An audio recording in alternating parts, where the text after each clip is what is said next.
By now, I realise by now what we're going to talk about. Talking about no thing.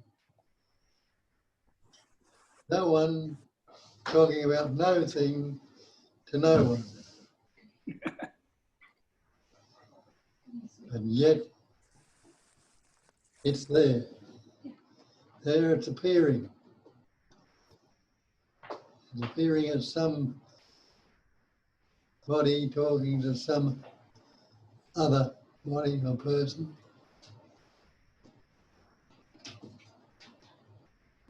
So it's an amazing appearance, a phenomenon. And the definition of phenomenon is that which appears to be. They tell us by that. It's only seemingly so. And what's the base of it all? There is nobody sitting there who is unaware. There is awareness there, suffusing every pattern, shape and form. But you can't say what that awareness is. Give me a description of awareness, if you can. But you can't say it is not. But are you unaware? No. I am aware. That is what you actually are. That is all there is that presence awareness. And we distorted that. We've taken on the belief we are separate entities. We're individuals. We're persons. And so we seem to be separate. And there is an I and a you, a me, or a this or a that. But it's still only the one essence. And that the basis awareness is existence, in which consciousness appears. What could you say without consciousness? Or what could you do? Nothing. But the very life essence is that awareness itself. And anyone who, there's no one unaware, no one who is unconscious right there, right now.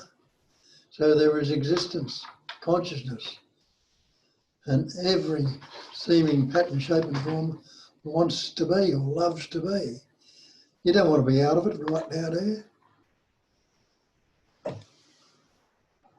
So that's what they're telling us.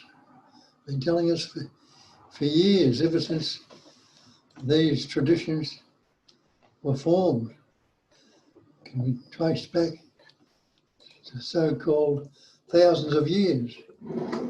But then again, when you look at time, there's no such thing as time. So it's got to be, everything has to be immediate. It has to be right here, right now, ever fresh, ever new.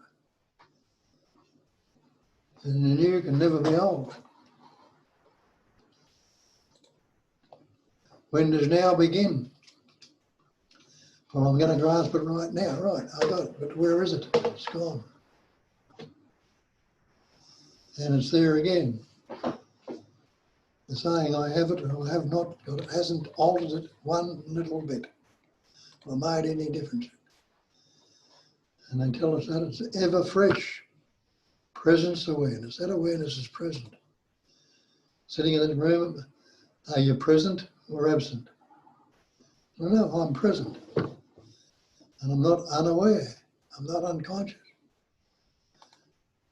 So that's what they've been saying years and years and years. That's what it all is. And it's quite simple to recognise that. But what's made the difference? Well, isn't it the belief that we are a person, an individual, a separate entity? And isn't that belief a thought or a concept? Needs something or something to seemingly express through? So these patterns, shapes and forms, these body minds, and every other pattern, shape and form in the manifestation are all things. It's things. And the screen they appear on is no thing. Put a shape or a form or an edge or a boundary onto space. Find a center to it. You can't. Try and capture a sound and hold on to it. You can't. So it's silent, it's still, it's empty. But it has that capacity of cognizing, or knowing is another term you can use for that. It is a knowing emptiness. And the Buddha told you that when he said emptiness is form.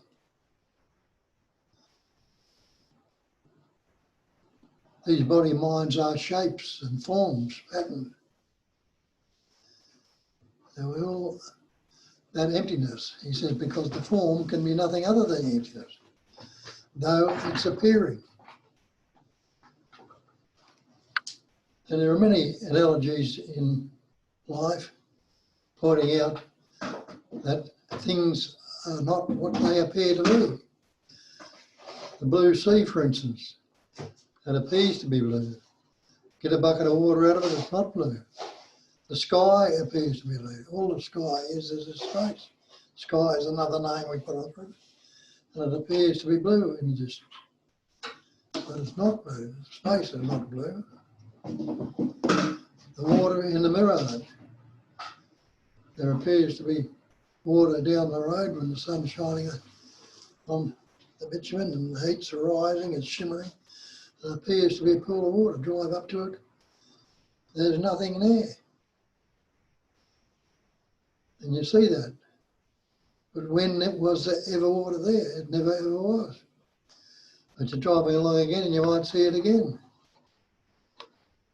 But after you've only got to do that a few times, it's like the horizon where the sea and the sky meets, it seems like the edge of the earth. And people would believe that years ago until it was investigated. And that's what needs to happen. The false cannot stand up to investigation. So if you've got any false or erroneous beliefs, test them out. Investigate, go right into them. And if they're not the fact, they will fall apart. But while we believe in them, they're seemingly real. Now, you see hypnosis at work, you can have people all sorts of things, believing all sorts of things about them. And we can be hypnotized under functioning of this intelligence, energy, or nature, or life, whatever label you like to put on it.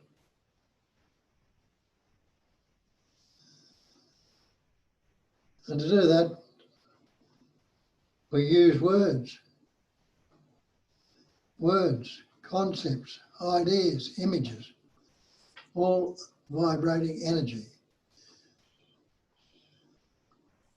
But this seeming things, the emptiness, is suffused with an innate intelligence. It's enabling to shape, pattern and form these appearances, label them with different words and take them. And the vibration of them makes them seemingly real. Like that life in that pattern you call you right now. It's breathing you. You'll say, I'm breathing. But get yourself out of the road and stop breathing, if you can. How long will you stop for? Sooner or later you'll have to take a breath, something that makes you take a breath. It's beating your heart. Are you beating your heart? Pouring fuel into the body all the day, which you do with food. to make sure the heart is pumping, the blood coursing around the veins. If it didn't have the heat and the energy to course around it to coagulate, it would be much good. The brain that needs an energy to go through it, to bring thoughts, reason, capacity of reasoning and intelligence through it. What could it do without the life essence? And when you look at it closely, you see it's life, what we call life, or awareness, or intelligence, or God, or whatever label you like to put on it, is doing it. It's all spontaneously happening by itself. There's no one out there. Where would he be? Where would his relocation if there was God in the sky? God's in heaven. Well, where's heaven? Isn't heaven space? So is there any particular point in space? So it is? Or is it suffusing everything? Diffusing everything and everything appearing, all the things that appear in that space. You, me, and everything else. Is that one essence? Which I call, for want of a better name, intelligence energy. Not your intellects, when I say intelligence. There are different degrees of intellect. Some of you are smarter than me and smarter than others, and some of you are not so smart. That's the intellectual. But the innate intelligence is doing that breathing. It is beating your heart. It's replacing cells in your body. It's growing your hair and your fingernails. Doesn't that imply it's suffused with an intelligence to do those things? Can you take, as Christ says, can you add a cubit to his stature by thought? Can you make yourself taller by thinking about it? You can't. So there's something more. That intelligence is life. That's another word for it. Another term for God is life. I am the way, I am the truth, I am the life. That's what the Christ said. People thought he was talking about himself and set him up as something superior or greater.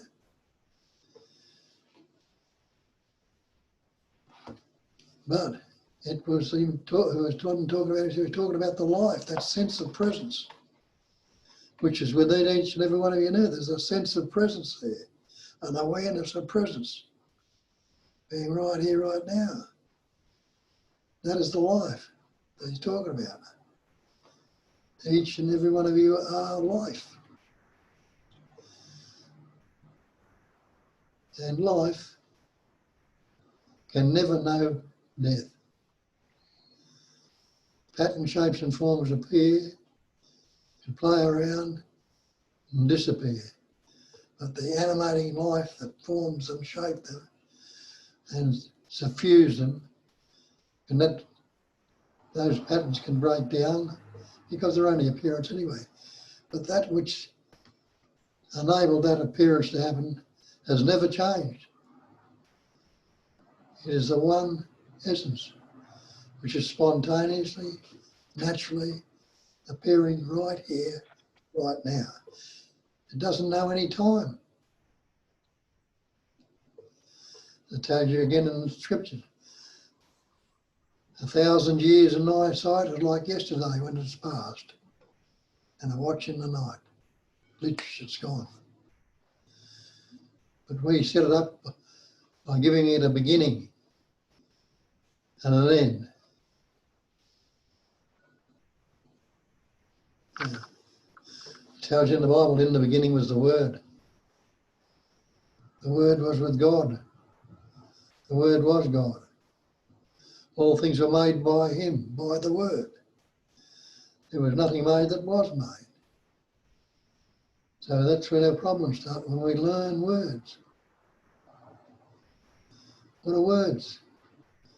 Have a look, break it down. Words are thoughts, sound, vibration, energy. It's all words are, vibration of energy. Vibrates the sound. Those sounds can always be, also be music. There can be all sorts of other things, explosions. It expresses as everything through everything. But it's the one essence always and never. Realise, recognise, recognise that you've never ever been away from it. Never. It's always been there, but we haven't noticed it. Why? Because most of the population, 99.9% of the population, came to believe in that and still believe in that, and then never gone any further.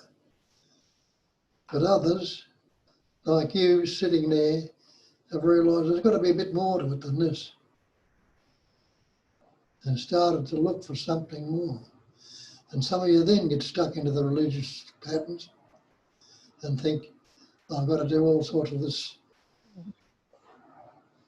what do you call it, work to get my way out of it, to find the answer, and stay there for years, meditating, trying to work it out with the mind. But the answer is not in the mind. And that's what they all tell you. You can think for 1,000 years, but you'll never find the answer. Because all the mind is, show me your mind for a start, tell me what it is. And you'll say there's no such thing as mind. You can't find anything solid there that has any substance or any independence. You can say it's the brain or the eyes, but the brain's not mind. It's the instrument for which energy vibrates and forms through that energy vibrating, it forms into other vibrations, into thought, feelings and emotions. And the capacity of reasoning is that life itself needing something to express through. And basically here and now, you are life. Isn't that a fact? You are life. I know I am alive. But again, what have we conditioned ourselves into believing? I am this person that is alive. I am this separate entity. I am this individual. I am this body-mind. But again, those that have understood it and recognised in the past will say it's the one essence appearing, patterning, shaping, forming and expressing as everything. The one essence. And when we say I and me, we think we're separate entities, we're all this separate, different essences. But it's the one expressing, patterning through everything. And that's what's enlivening you right now. That's what's being you. But then the habit patterns we've taken on, oh, I'm not good enough, I couldn't be that. I need to become that. I need to practice this because all the way things are going on in this body, the unhappiness, the despair, the fear, the anxiety, they're not what I want, they're not what I am. But they really are. Because it vibrates, it's a vibration of energy like everything else, and it vibrates in the opposites. Just like your body is. You know. The air in your lungs is coming in and out, it's vibrating. You're blinking your eyes, that's the movement of energy. You're hearing with your ears, the eardrums are vibrating. And it's never changed its oneness. Never can, never will. And so this pattern, not only the brain's part that helps to make it express through, if the body wasn't there, what could you express through? What could you speak? What could you say? What could you do? As the absolute intelligence energy itself, if it didn't break up into seeming patterns, which are only seemingly so, it's never broken up. If it broke up, it wouldn't be the absolute. Never broken up, but it seemingly divides and breaks up into separate entities, into individuals and the person.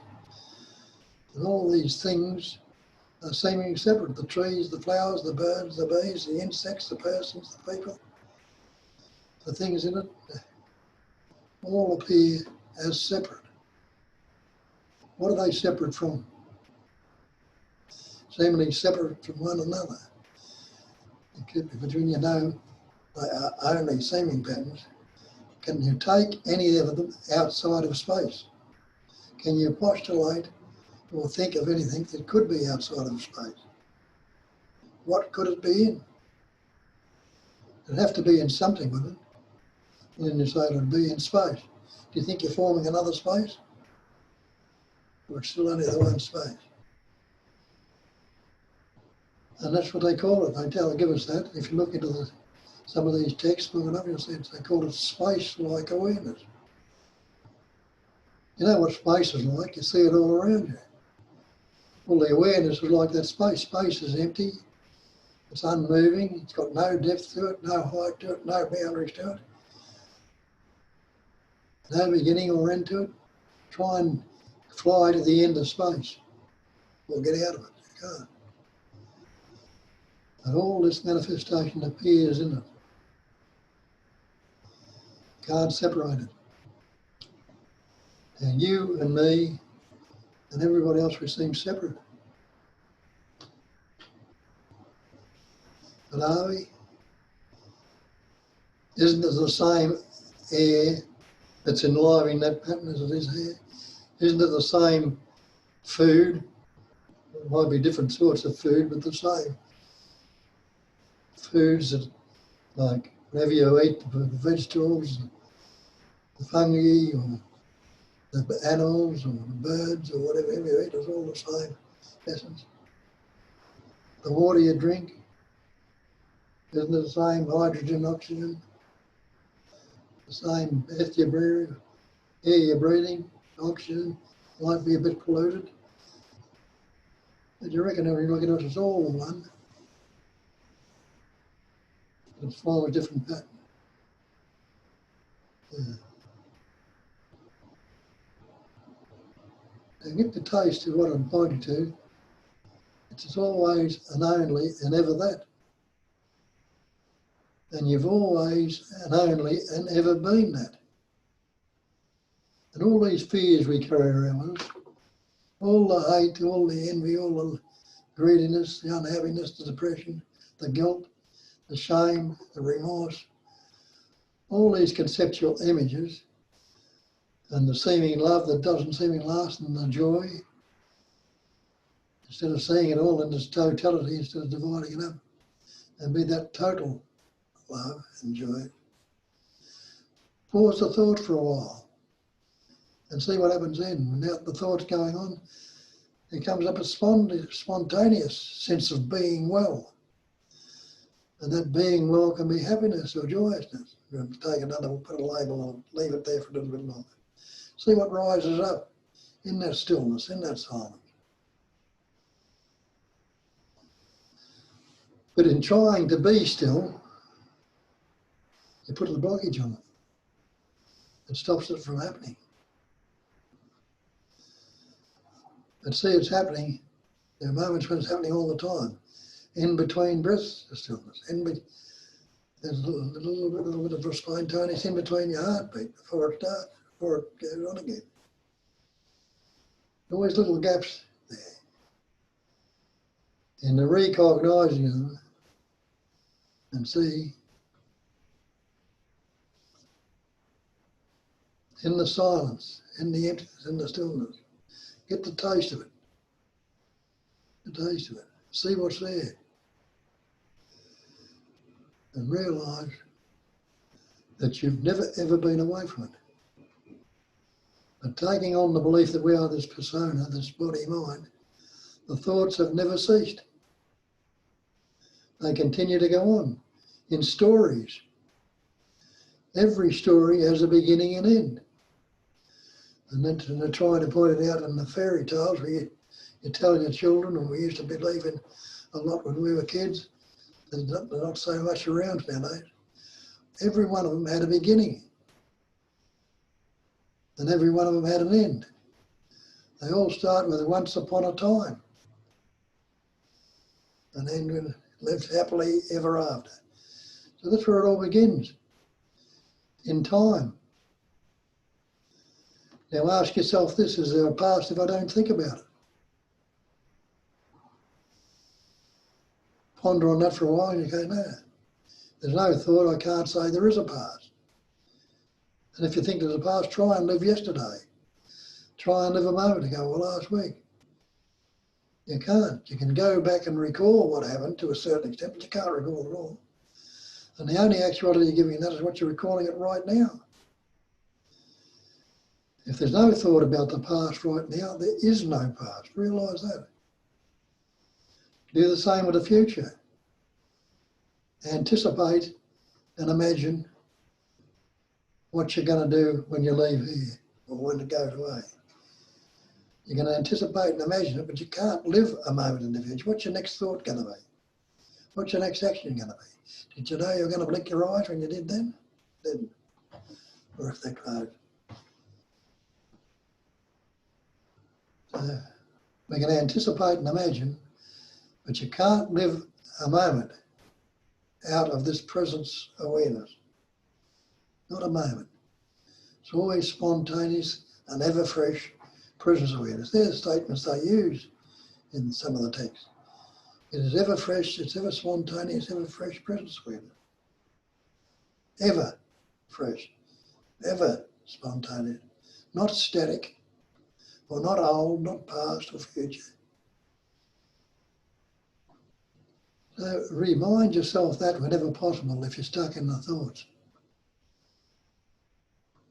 Start in the story. This story had a beginning.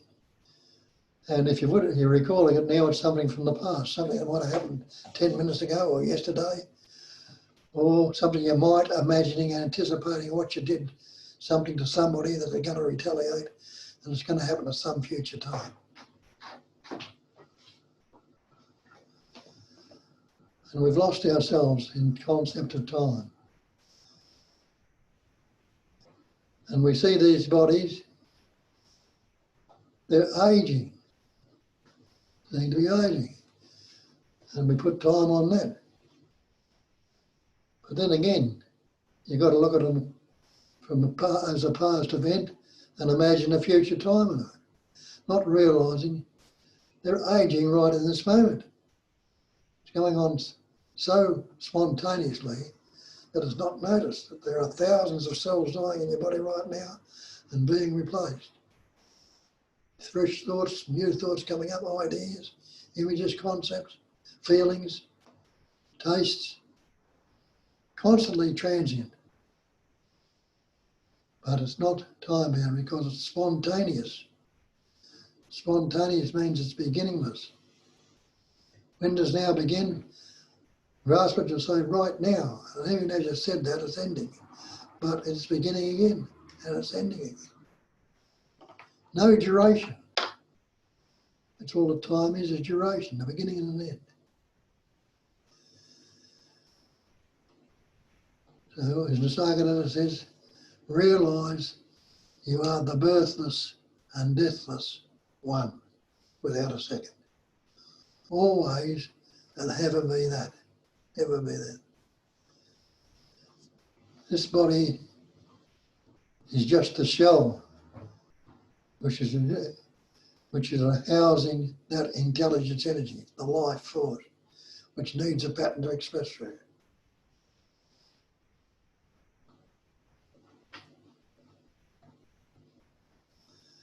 And so one of the epitaphs from way back, loving friends, when you be wise and dry, straight away every weeping eye.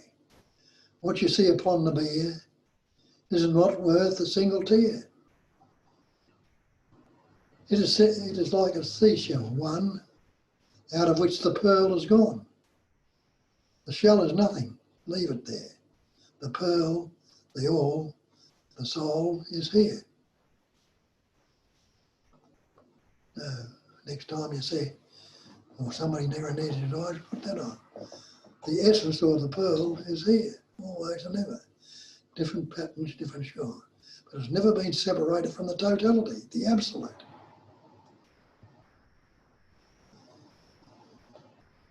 And I am that absolute. And you can say that also. I am that sense of presence. You want to say something, Jamie?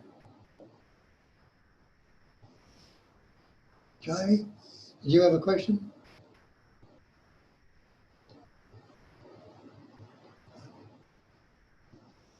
I thought you wanted to say. I just put my hand up, but I don't know why. Peace. Anyway, sorry, Bob. Anyway, I've rambled on enough. If you've got something to say, but Yeah. that goes for everybody. The cat here waiting to come in too. Yeah. And they can add to it. You can all add to it. And if you've got any doubts about it, you know, somebody might say something that'll make you look at those doubts again and see if they're true or not. The false can't stand up to investigation. Realise that. And if you are alive right now and relating to a false entity, investigate that and see if it's true or not. Because it's that false or individual entity that's causing all your problems. It's only me that can be fearful. Only me that can be unhappy.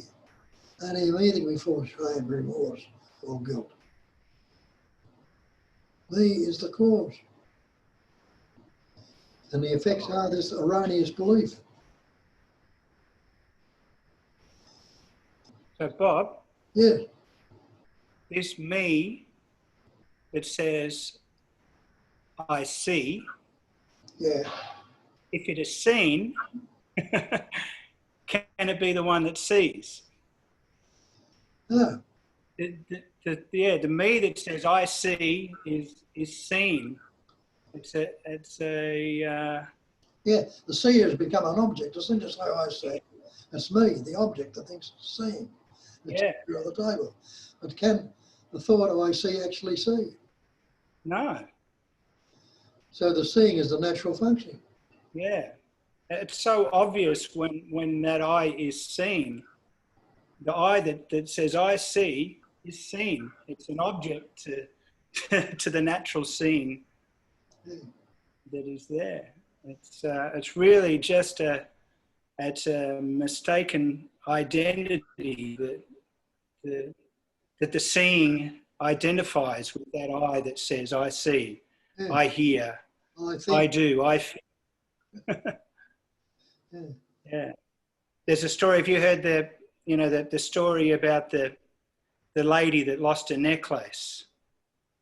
You know, and the lady that loses a necklace and you know, she goes to her friends and goes, terrible, I've lost my necklace. And her friends go, I've heard of this guy, and he's brilliant. He's famous at finding necklaces. You should go and see him, you know. And this lady wanders off and she finds this guy who's very famous for finding necklaces. And she meets with this fellow and he just says straight to her, she goes, I've lost my necklace. Can you help me?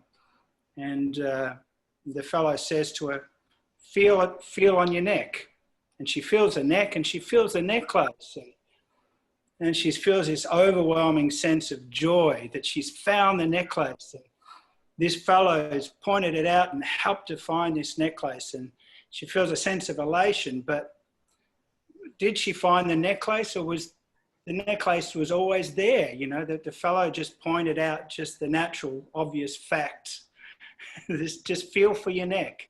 Feel the necklace, it's there, you know. And there's an obvious, and this sort of goes to the point where people are looking for an experience of what they are. You know, when am I going to have an experience and know that this is what I am? And there can be a seeming sense of an experience when you feel the necklace. Wow, I found the necklace. The necklace was never lost, and all that this fellow points out is the necklace is there. But I think it's just a wonderful story that points out that what we're seeking is always a fact. And there may be a sense of elation when that fact is recognized, but it's not an experience, you know, like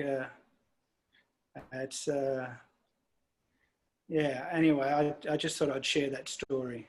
That's beautiful. And what you're saying is an overwhelming sense of joy and elation. Yeah. You find it. Yeah. So it's that close in recognising what's already there. It was never lost. Yeah. It was just overlooked or, yeah. But an interesting twist or the aspect of that little story is if she has never lost the necklace, she wouldn't give a shit. She wouldn't feel the elation. She wouldn't appreciate it. She wouldn't enjoy it. The twist of that recognition that, you know, awakening is only possible when you fall asleep first. And coming back to your true nature is only possible if you previously believed you moved away from it. That's why the elation of the recognition, the losing that burden of that imaginary self is so precious, because we seemingly lost that necklace first. Because if it was around all the time, who would be bothered even noticing?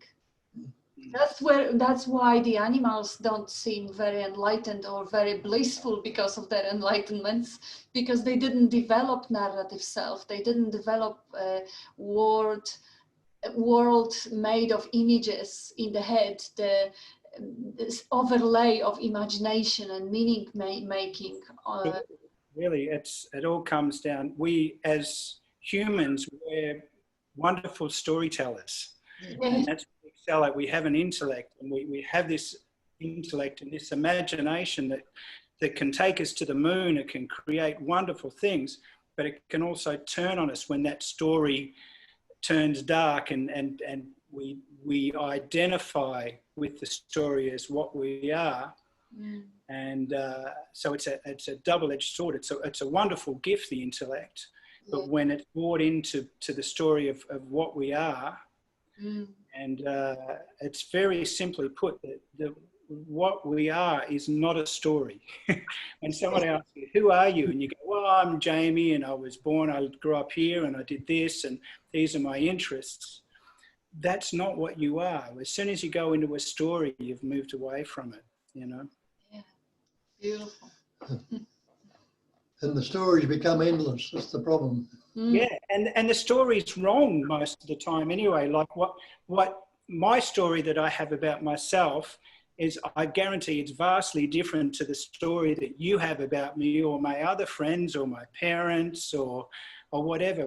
Because we're very selective about the little bits of information that we add on to this story. That I see myself as, you know, a little bit shy, and I like music, and someone might see me as like, oh, he's stuck up and he's blah, blah, blah. It's all, none of it's true. It's all just very selected things that we take on board. Most of it we forget, but none of it has any relevance to what we are, which is the seeing of that story.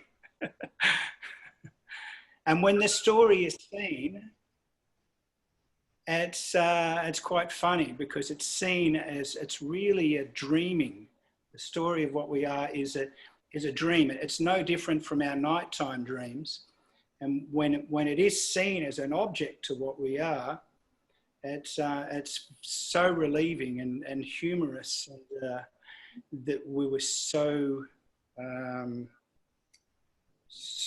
invested in something that was just really a dream. It's just a dreaming. It's not even a dream. It's just a dreaming process that goes on. And the dreaming process can go on, but once it's seen as an object, it can never pull you back in.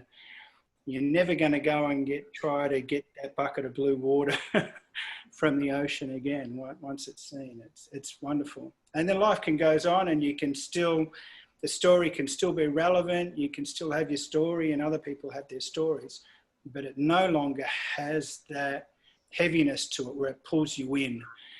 You know, it's a wonderful, that's the liberation. It's the liberation from the story of me, because there is no me. It's just a mental process that's creating an ongoing narrative that's trying to pull you into a sense of belief, but it's... Yes, there's no wordless story. No. And what we are is non-conceptual. Yeah. And when that's recognized, the obvious fact of that is recognized. That's the peace that the seeker is looking for, but the seeker can never have.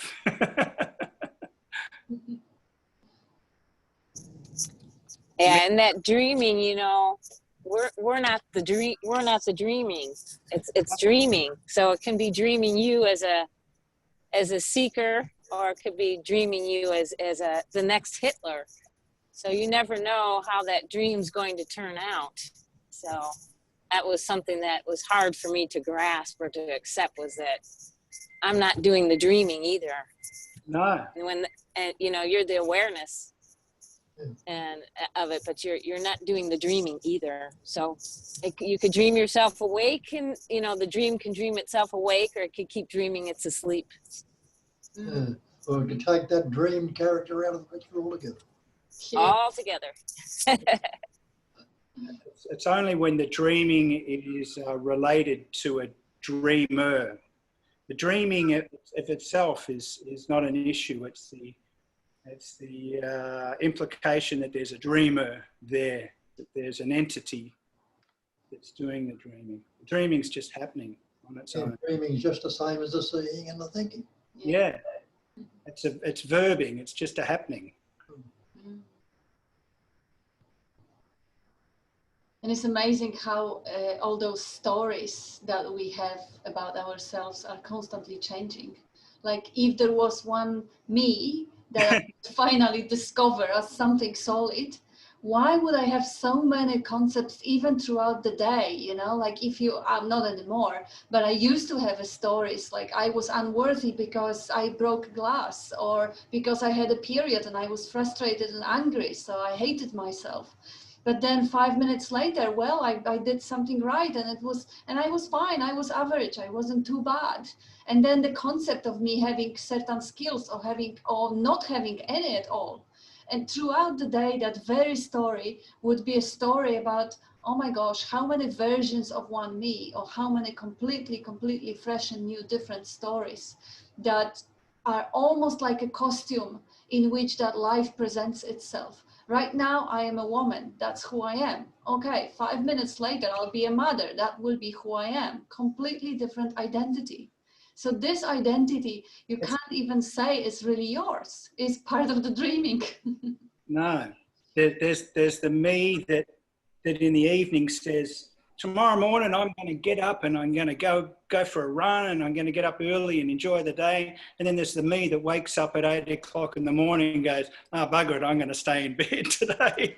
You know, there's no consistency. There's no consistency to it at all. And once it's got to be a dead giveaway that me is just shifting and changing like the sands through the day, and day after day, its beliefs, they all come and go, and there's no problem with that.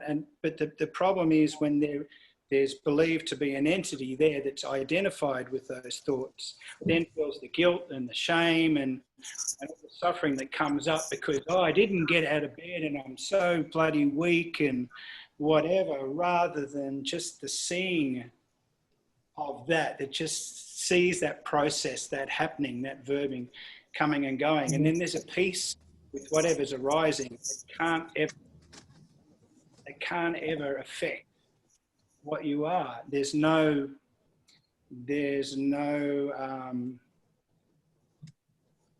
buying into that. That energy of belief can no longer go into that. So the guilt and the shame and all the psychological suffering that arises because of the belief in that entity just goes. Yeah. And it really is, and that story of me doesn't have to change, but the energy of belief can no longer go into it. And when that happens, then it's just the end of that psychological guilt, shame, blame, pride, whatever that used to arise with that belief in that, buying into the story of me. There's no me. Being of a me. And the belief is not the actual.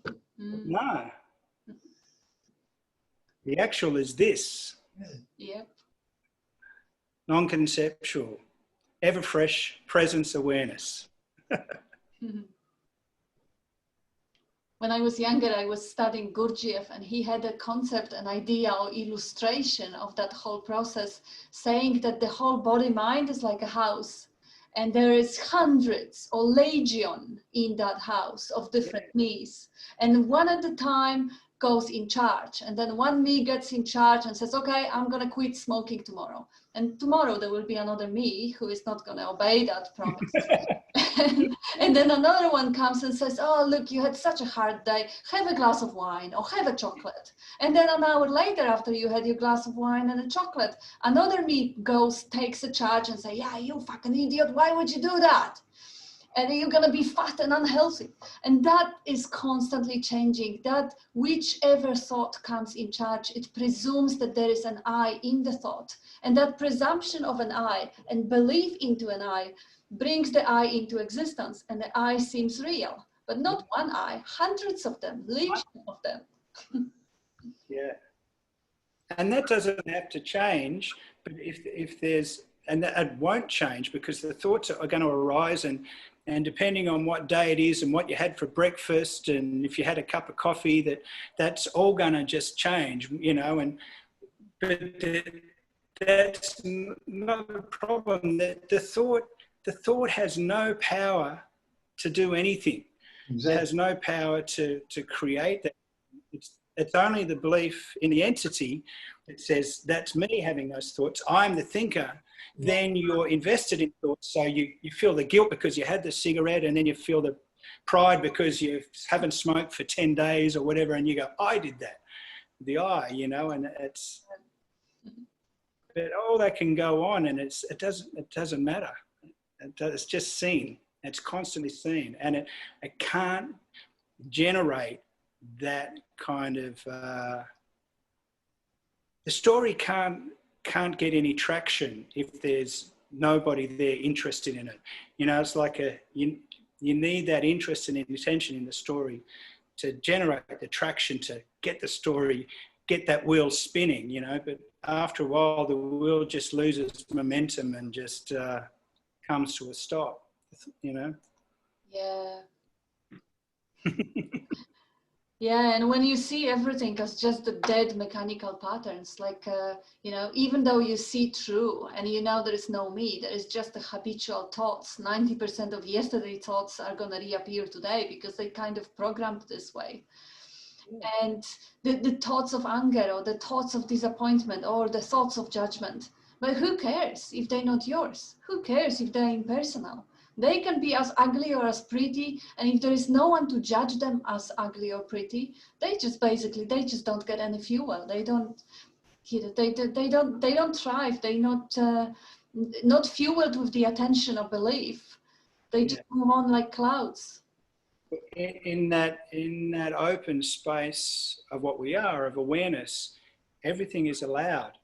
The belief in the me, this contraction that happens, is like a laser light on these thoughts, and it's like everything's excluded except for this little generated story. But once that's seen as false, that the opening up, which was always open anyway, it's the contraction's only ever an idea as well, but that opening up, everything's allowed, you know, the thoughts, the feelings that come through the body, the situations that are happening in your daily life, you know, all this, there's a lot of stuff going on now, and it's all free to come and go in that space of awareness. You know, the sword can't cut it, fire can't burn it, water can't drown it, the wind can't dry it, the virus can't infect it. Yeah. And we so habitually attach to the idea that no, you can't have judgmental thoughts, you can't have negative thoughts. And the society tells you precisely what's negative, and you have to believe it, you have to take it on board and obey. Well, if you're having negative thoughts, it's a problem. But if negative thoughts are happening, exactly, yeah. What is it a problem for? That's right. But that's the main thing to see, that thought has no power. Mm. Got no power whatsoever. Make us No. an inch taller by taking thought, as Christ told you to do. Which of you by taking thought can add 1 inch to his stature? You can't. No. Nothing good or bad with thinking makes it so. Yeah. No, it's only the thought. As we give seeming power, when we put the belief that they have some power, Mm. so The judgment is always in a relation, it's always relative. So if there is a thought or there is a feeling, and the feeling gets labeled and the label gets evaluated, it is always compared to certain standards to actually be evaluated. So it's always relative. If there is no relating it to anything, nothing has any color, nothing has any like plus or minus charge, whatever. It's everything is just as it is. It's completely neutral. It simply comes down to the fact that if you believe that you're the owner of the thoughts, think thoughts, and the thoughts have the ability to own you. Yep. Ownership, if you take, you relate those thoughts to an entity that's thinking those thoughts, then of course a thought comes up that I'm not good enough, or I'm a bad person or whatever. Then if you think that you're the one thinking those thoughts as an I thinking them, then they have a lot of power. They have that power. But once that hot iron is taken out of the fire, it realizes that without the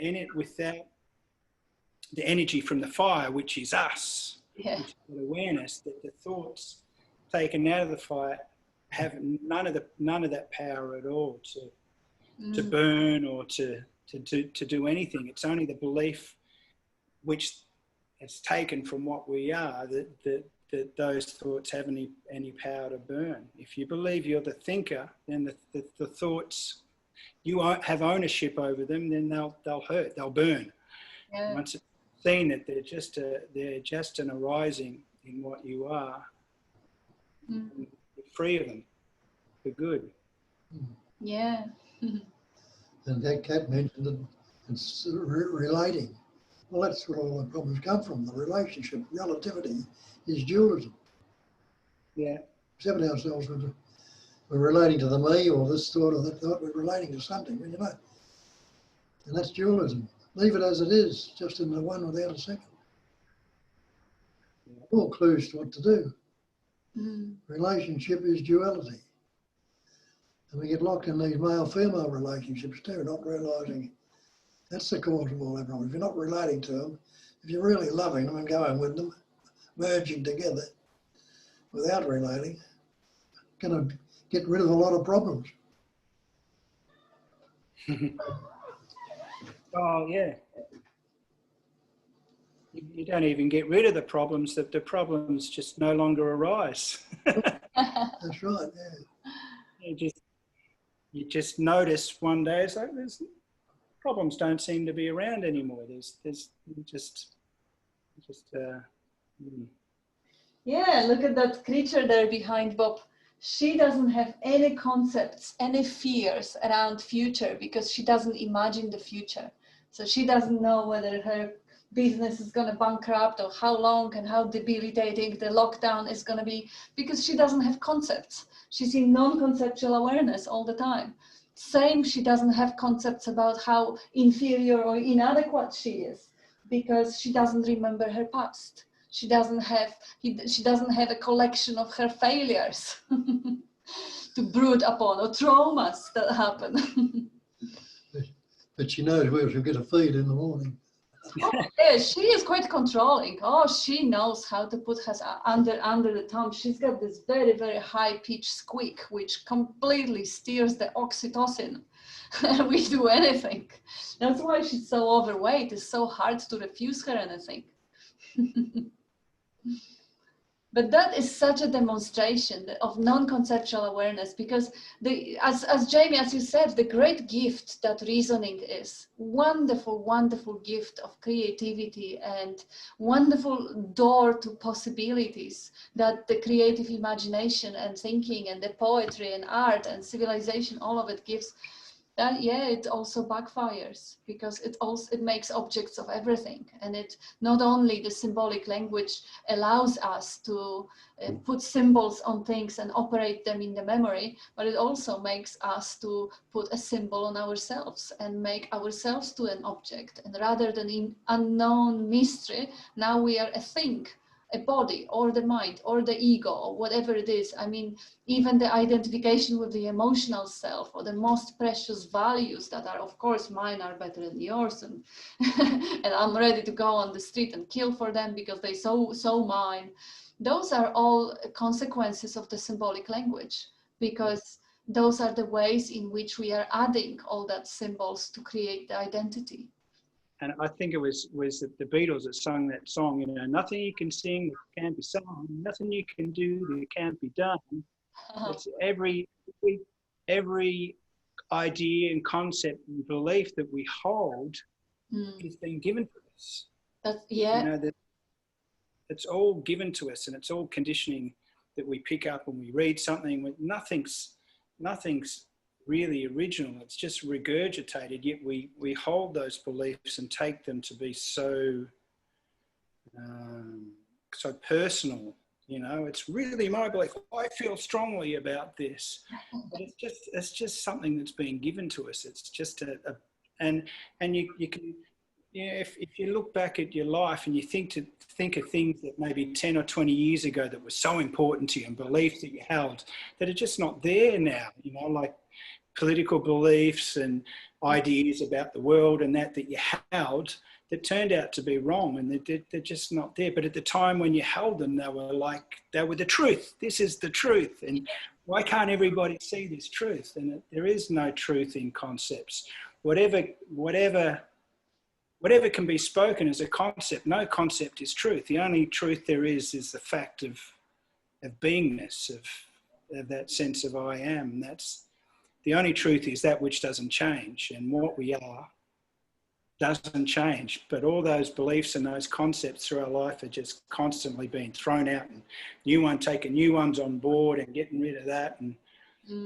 But we take them to be so personal. These are my beliefs, and I hold this to be true, and I'll fight to the death to defend this concept, you know. But they all come and go. But what we are doesn't come and go. That's the distinction. That's the discrimination that needs to be looked at. Yeah. Yes. So you're making me laugh, if I may.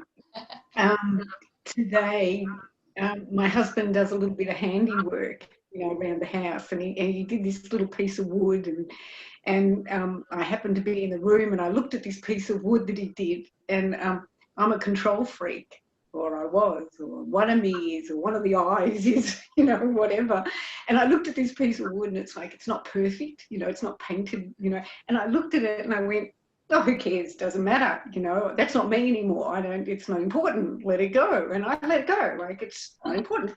And I walk away, fine. My husband comes home, and I'm sitting there and I go, oh, by the way, the piece of wood's not done properly. So we get the torch. He says, we get the torch because at night you can't see it properly. And we're looking, and in this light at night it looks perfect. And I'm standing there with the torch thinking, what the fuck am I doing? He's standing here with a torch criticising somebody else's work. Like, yeah, it's good to laugh when you see on patterns and you don't. I did. You just laugh. So I love what you're saying. I love what you're saying, and the way you've said it, Jamie. Beautiful. Beautiful. And that's all you do. What I've begun now is I laugh at everything now. There you go. I laugh. I do the craziest things. I'll chase my husband because he hasn't done this right, or he hasn't done that, or I don't know. I'll be chasing him, and I'm in the middle of chasing to tell him off, you know, or something like that. And then I just stand and look at myself and go, God, you're an idiot. This is funny. You know, or this is just funny. You know, it's so freeing. And I mean, don't get me wrong, tomorrow I might go back, I will, or tomorrow morning I'll wake up in the morning and it'll be that controlling bitch again. You know, she'll be at it, you know, whatever, in whatever way, or the frustration, or the voices will come, you know, and I might forget. And I'll be the voice of frustration, of anger, and I'll act it all out. And then hopefully one minute I might wake up and laugh while it's happening, you know. It's nice. It's just so freeing. Well, wait till it comes. Don't project. Yeah. Thank you. Thank you, Bob. You might be the other way around. You might be very loving and joyful. Oh, that'd be nice. I'll live in hope. But ultimately, it doesn't matter which pattern shows up if you are the emptiness, the freedom, which is laughing at the patterns. Whether it is a positive pattern or it's a negative pattern, they're not you. Oh, and I do love that, because the negative, I noticed it the other day again, the voice of judgment, the voice in my head.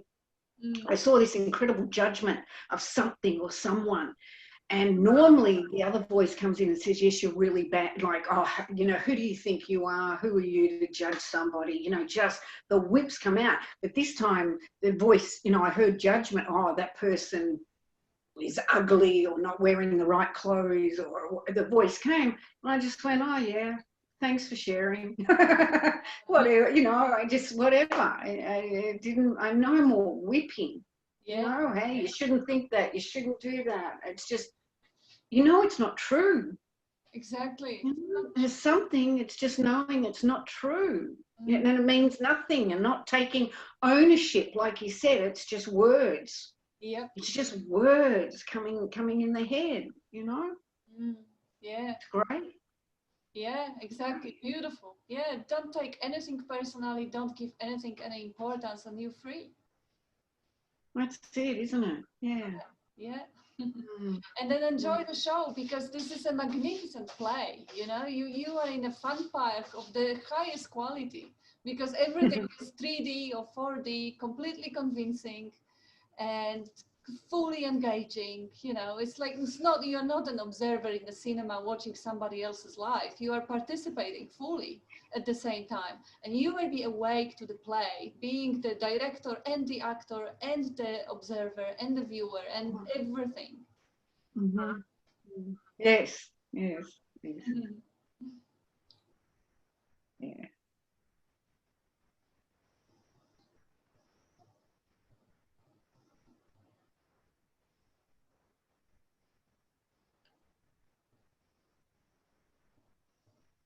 How are you, David?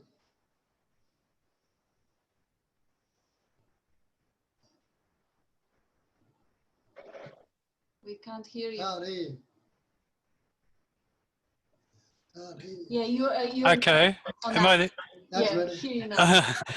Thanks, Bob. Yeah, no, I'm good, thank you. And just a question, if I may, where does love come in this realm, if I may? Where what comes? Love. Love. Love is life. Mm. Life is love. You love to be. Right. Can you expand on that? It's an affectionate awareness. But Awareness full of affection, joys. right. Okay. I guess I'm looking for more here. Yeah, well, see, you got the concept of the opposite, love and hate. No, I guess what I'm getting at here is for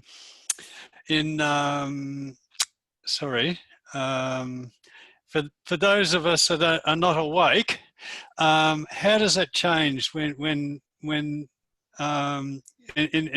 particularly in regards to love here? How does that change when one does become awake? Well, all the concepts you had about the other, you might see them in a different light. Yeah, that's what I'm trying to get at. What is this differentiation? Can I have a go at it, Bob? Yeah. Please, All Donna. right. Okay. Well, it was very clear to me when I there was a disappearing of the body, mind, and universe, and all that was left was awareness and this loving energy. And the best way to describe this loving energy that's expressing as everything, expressing as the universe, our bodies, our thoughts, as everything, the dreaming, the seeing. The best word I could find was unconditional, meaning no conditions. So as body minds, we have conditions, concepts and definitions, shoulds and shouldn'ts, biases, concepts of what this love would look like. So we have rules and boundaries and limitations on that love. And it's very needy. So in the human realm, it's going to express conditionally, but because it's a dualistic world and our true nature is unconditional love, then anything can appear. There's not going to be the judgment that this is good or bad or right or wrong, or this is Hitler and this is Mother Teresa. It's all inclusive. There's nothing exclusive. So our nature is unconditional love, meaning anything and everything is possible, is happening, any potential. It's full potentiality and possibilities. No conditions, no restrictions whatsoever. So I like to use the word unconditional when I think of love, but as a human, our love is very conditional. If I may ask, Donna, that's quite wonderful description. Does it have limits too? In the duality and the dreaming, it can, because it can be anything. And in the non-duality, the realm? There's no conditions. And no but limits? That's your nature anyway. But yes, and ultimately that's your condition anyway, but it's appearing as conditional. Yeah. But you are unconditional love, but you're looking for this bliss and joy and whatever your concepts are about that love. It's usually our human ideas of that love. The mind won't understand because it's looking for, it thinks it's looking for unconditional love, but it's very conditional. So what you are is beyond the mind. Yep. It's beyond this expression, because you are that love expressing as everything. You are what you're looking for, but you're thinking it's somewhere else and it's something else. You have a concept about what it is, but you're already that. Can I just ask, did you have this experience yourself? Yes. Wow. Yes, and it's happening now, but wow. Our mind wants to say it's something else. Look, the story wants to say it's something else. Thank you so much for sharing. Thank you. Thank you. David, you also have that experience. You having it, but you just don't see it because you expect love to be pleasure. That is our bias, that we think that love is something pleasurable and bliss is something pleasurable. What Donna beautifully said right now, the unconditionality of that love means that everything in that field of consciousness is allowed, and that includes the death of the babies, the cancer, the suffering, the poverty. All of it is unconditionally accepted. All is good. There is nothing. So this is love which doesn't differentiate between pleasure and pain. And as that consciousness, if you look around, you already see that. You already see that suffering is being allowed unconditionally. Pleasure is being allowed unconditionally. You're experiencing it right now. This is the peace which underlies and allows everything to be just as it is. And look around, it is already happening, it is already there. It's only the overlay of the person, or so-called person, or identification of the person, which comes and talks and says, look, this is good, this is bad, this should happen, this shouldn't happen. But life as it is already expressing that unconditional allowance, acceptance, love. And this is who you are. And that acceptance is part of the path forward for us. Yeah, people say, look at the world, this is it. This is it. What's happening is it. Well, what's happening in this world? Bombs, war, beauty, love. It's all here. When you open your eyes and you look, you can't help but see that bomb go off. You can't help but see that beautiful act of kindness. So the seeing doesn't differentiate between good and bad. It's the story that we add to what's happening, to what we're seeing, to the dreaming. That's where the suffering comes in. And plus, when you add the I, that it's happening to me, that compounds it even more. But you're seeing everything as it is, but then the mind comes in and divides it and categorizes it and labels it. So it's as Kat said so well, it's already happening. This is it. But we're saying, no, it's got to be beautiful all the time. But this is unconditional love expressing. Wow. Thank you. And the story, which is quite tragic, is that no, this is not it yet. I'm not seeing through the eyes of love. I'm seeing through the eyes of a person. I'm still a person. One day I will stop being a person, but right now I still am. That's a belief. You cannot possibly be a person. It is impossible. Everything is that life expressing, and so are you. You can't be excluded. Yeah. It's only a thought. It's like, it's like we believe what Jamie was saying, that our beliefs are changing throughout life. You might have the beliefs around some dietary things, that this food is good or not. Where are they now? The same applies to the belief of being somebody, being a limited, confined, contracted being inside the head or inside the body. You're not. The body is just a mouthpiece. It's just a vehicle of expression. Without the body, you wouldn't see, because the body has the eyes. So you need the body, you need the eyes, you need the lips to speak, but it doesn't mean you are the eyes or the lips. So you're not the body, you're not inside the body. The body is inside of you. You are the consciousness. And within yourself, you gave yourself that face with that holes for the looking, holes for hearing, and holes for Yeah. Great. Thanks, Kat. There's a beautiful quote, and I believe it was Nisargadatta, and I've heard Bob say it too, actually, is that to love the dream, love all of it or none of it at all. Yep. The rest will be done it for you. Yeah. Everybody loves to be, so life is love itself. Thanks, Bob. Yeah. And the Psychedelic says, when you realise you are that living love, people will come to your door.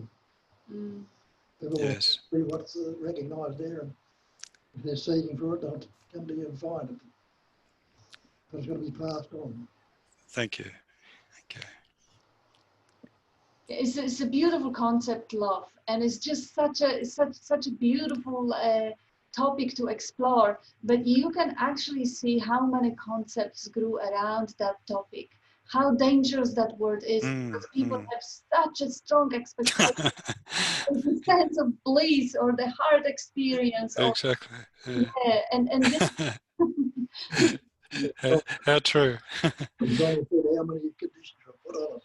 That's how many conditions we put on it. Yeah. It has to be pleasurable. It has to be more embracing, and it has to be good for humans. Doesn't need to be good for mosquitoes, does it? It's such an incredible concept, and I would say, as a concept, energy or that love expressing is everything. I mean, everything. Yeah. Nothing's excluded, and that's what love is. Truly, nothing's excluded. The sky doesn't differentiate between a bomb and a flock of geese going by. It allows everything in the sky. So. Yeah. Thank you, Donna.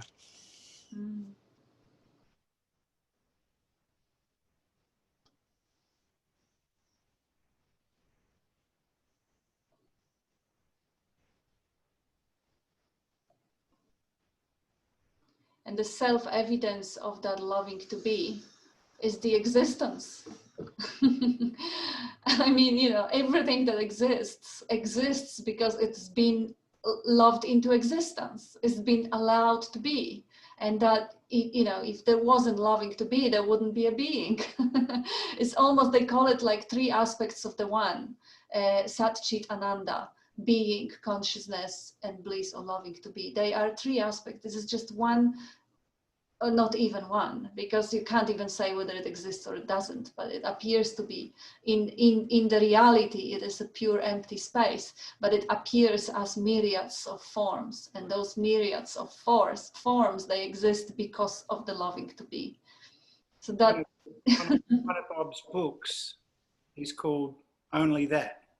Yep. There is only that. So that must be love. Is just another concept that we use for that, for the light, for beingness, for God. It's another concept that we use. What most of us generally think of when we say love is like what Bob said, in a dualistic nature, which is the opposite of hate. Yeah. Love, I can love you now, and then in a year's time I hate you. That's an emotional. That's like you said, Kat. It's a form of pleasure. Yes. But there is only that. So love in itself is just another expression for the limitless nature of what we are, which is whole. And I think this fellow asked, is there any limit to love? Well, is there any limit to limitlessness? Yeah. It's another concept that we use to point to the reality of what is love. There is only that. So you can call it that, you can call it love, you can call it being, you can call it God. None of those are actually it. Yeah. And Jesus gave you a good hint to the definitional description of love. It doesn't judge, it doesn't have boundaries, it forgives. And he also says to love your enemy. Like, who in their sane mind identified as the human pattern would love their enemies?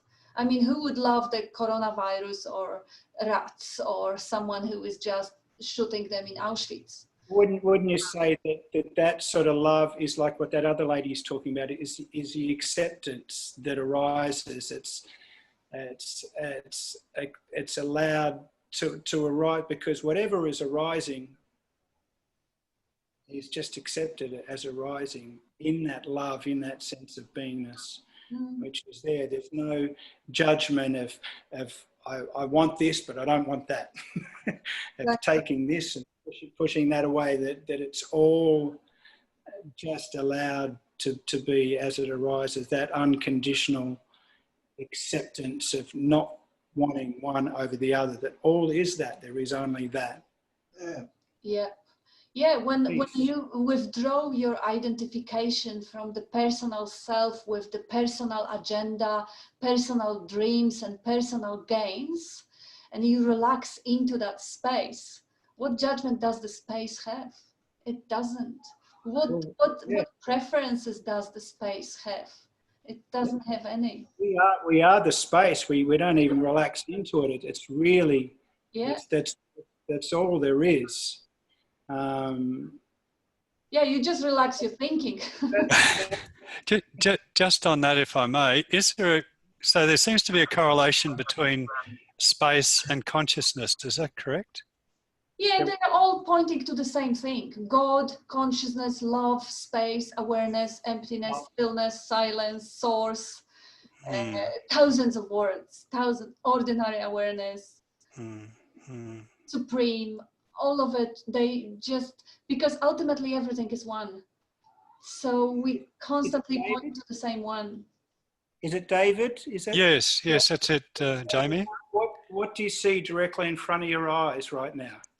A computer screen and your image imprinted on that, and Bob's and Kat's and everyone else's. Closer.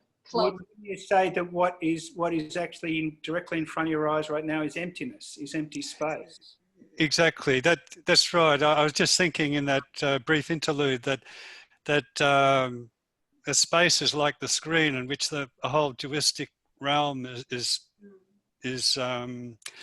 duplicated upon, if you will. You know, space is prior to the objects that are exactly. Yep. I'd agree. But is that like consciousness too? Is that like space is sort of a part of our dualistic realm, but consciousness can't be viewed. But in a way, is it like Sorry? It's space-like. Space-like. Okay, that's answering the question. Yeah. Okay. Thank you, Jamie. They call it sometimes sky-like awareness also. Space-like awareness, sky-like awareness. Yes.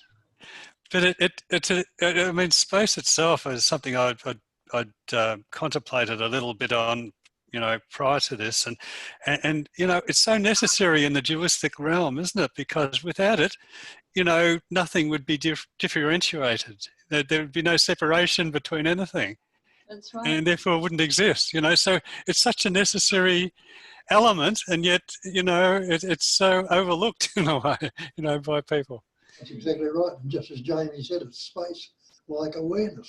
Yeah. Awareness is like space. Yeah. Yeah. Without it, consciousness comes upon awareness and everything else. Yeah. Right, Bob. And you can see how the space is completely dependent on your senses. Close your eyes, close your ears, and there is no more space. The whole space-time, the space depends on the senses of the body, on functioning of the brain. The time depends on thinking. When you stop thinking, time disappears. When you stop perceiving, space disappears. But see what happens even in the dream when you sleep at night. You create space. Yes.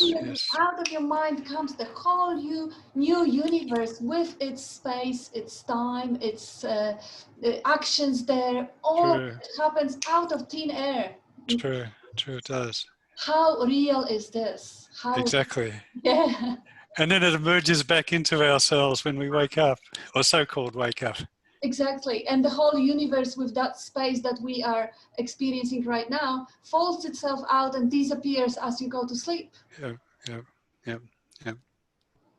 Nice. And the mind, the time also disappears in the deep phase of the sleep. It's all gone. It does. But there is something that never changes. Reality is that which never changes. The reality is that in which the time and space come and go. That's who you are, because you are there prior to the time and space. Yeah. So you can't be limited to the body, because the body is growing in that. It is. It comes and goes and drops off like a bud on a tree. Yeah. Or a flower or whatever. Yeah. And it constantly, the bricks of that house are constantly being replaced and changed. Yeah. There's an aspect to what we are that is no different to when we were a child. We all innately recognize that. Even if you ask somebody has no interest in non-duality and you say to them, isn't there a sense that there was a sense of what I am that was when I was a child that is there now, that is unaltered? You walk past the mirror, and as you age, the body ages, and sometimes you walk past a mirror and you forget that. You see the Tell me about it. like all that's changing, but there's a sense of aspect of what we are that is unchanged, that doesn't feel that is ageless, birthless, deathless. Yes. You can point out to anybody that has no interest in this, and everyone innately recognizes that there is that aspect of ourself, and that is continuous and unchanged. And even though this body isn't the same body that we had a couple of years, isn't the same body that we had when this meeting started, but you can go back 7 years and there's not one atom in this body that was there 7 years ago, but there's a sense of what we are at our core, which is unchanged. So how could that be connected to the body? It has to be prior. The body, and the body is an object appearing, coming and going, just as the thought, this sense of me with the beliefs, is the same thing. It's coming and going. The body coming and going. It's young, it's getting older, it's aging, it's getting sick, and eventually will die. But we all recognize innately that sense of what we are that is ageless, and it becomes more apparent as we get older, as the body ages, and we're like, oh, Christ. And, Thanks. Thanks, John. Bob has a nice quick pointer to this one. I really like that. He would ask you, do you remember, let's say, your first day at school? Oh yeah. But how do you remember? There's nothing from that day here as well that was back there. nothing, not one cell, not one thought. Your self-concept was different. Your ideas of yourself were different. Your body was different, but something was there to remember that it was the same you. What is that was there back then when your first day at school, and what is there now? Because that is the answer. That is the ultimate answer. That is what was there was pure being knowing. Pure. And that is just as true when we were just after we were born too. There was some element of consciousness just, still there at that time of birth. That's right. But then you can't relate to it because you don't remember it. No, and it's non-conceptual as well. Is that right? Yeah, non-conceptual, yeah. Yeah. Okay. We don't form memories really until we start to develop language. Yeah. But it's still within us. It's still there. Yeah, the being never changes. The body changes in it. So the being knowing, the awareness presence is still. It doesn't it doesn't contain. It is not that it was and it is. It is timeless. So it's not that it lasts long since we were born. It is still there, the same truth, because the time appears in it. And equally true when our body so-called dies or does die, but still our essence goes on. Yeah, the essence is not even ours. It doesn't belong. It's not even ours. Yeah, that's right. That's a mistake, isn't it? Even whether it does or doesn't matter. That the most important thing is that I am now. I am now. Presence is there. All thinking about what happens after the death of the body is really unimportant, because the only peace can be experienced presently as that presence. And as that presence in the immediacy is already whole, complete, full, limitless, that love, whatever you want to call it. And everything else beyond that, beyond the death of the body, whatever, is just all conceptual. It's not really important. What's important is the presence. The now. Yeah. You can actually see how when the body drops dead, how this is precisely what is not happening.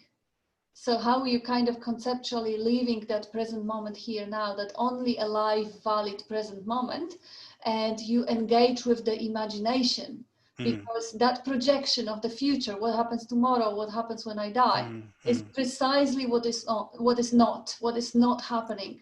So it is I hear you. It's amazing how attractive it is, though, how seductive it is. Yeah, sure. It's only the me that's afraid of dying, that the me sense of being an independent entity, that's the only one that wants to know about dying, because it's the one that's afraid of its own non-existence. Yep, sure. Good point.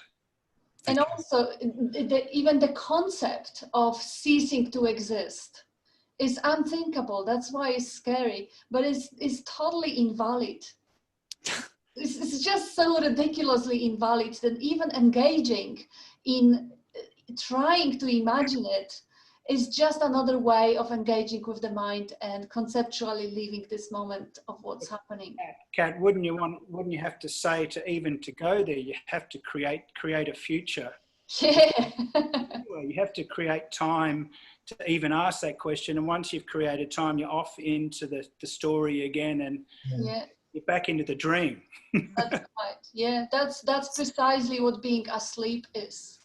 Being awake is to break up from the daydream of future and past.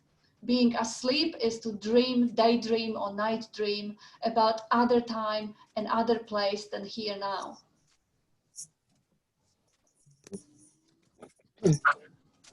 I think it's interesting that when you identify yourself as that which comes and goes, then you have been born and will die.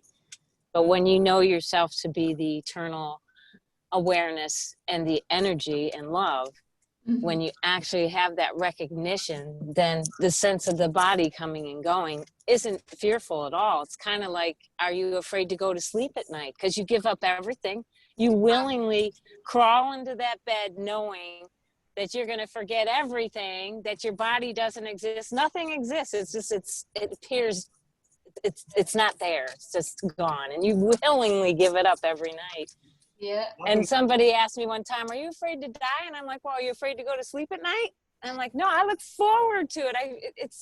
To me, I wake up refreshed and I feel like I've been somewhere good and I want to go back there again, you know, and I find myself napping and sleeping often during the day. But in that sleep, there's not that memory, you know, and there's not that time. So there's no story to tell. So we're just missing out on the stories, you know, all that coming and going. But you're that space and that peace that all this is happening in. So to me, that's death. Nice. Thank you.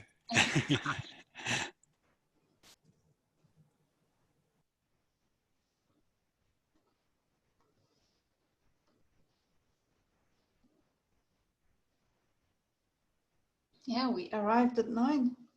Mhm.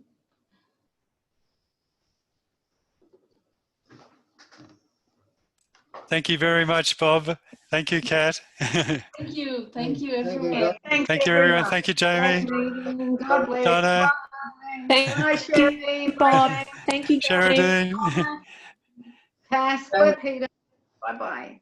Bye-bye. Taz, stop. Bye. Bye. Thank you. Thank you. Later. Bye-bye. Bye. Bye. Mhm.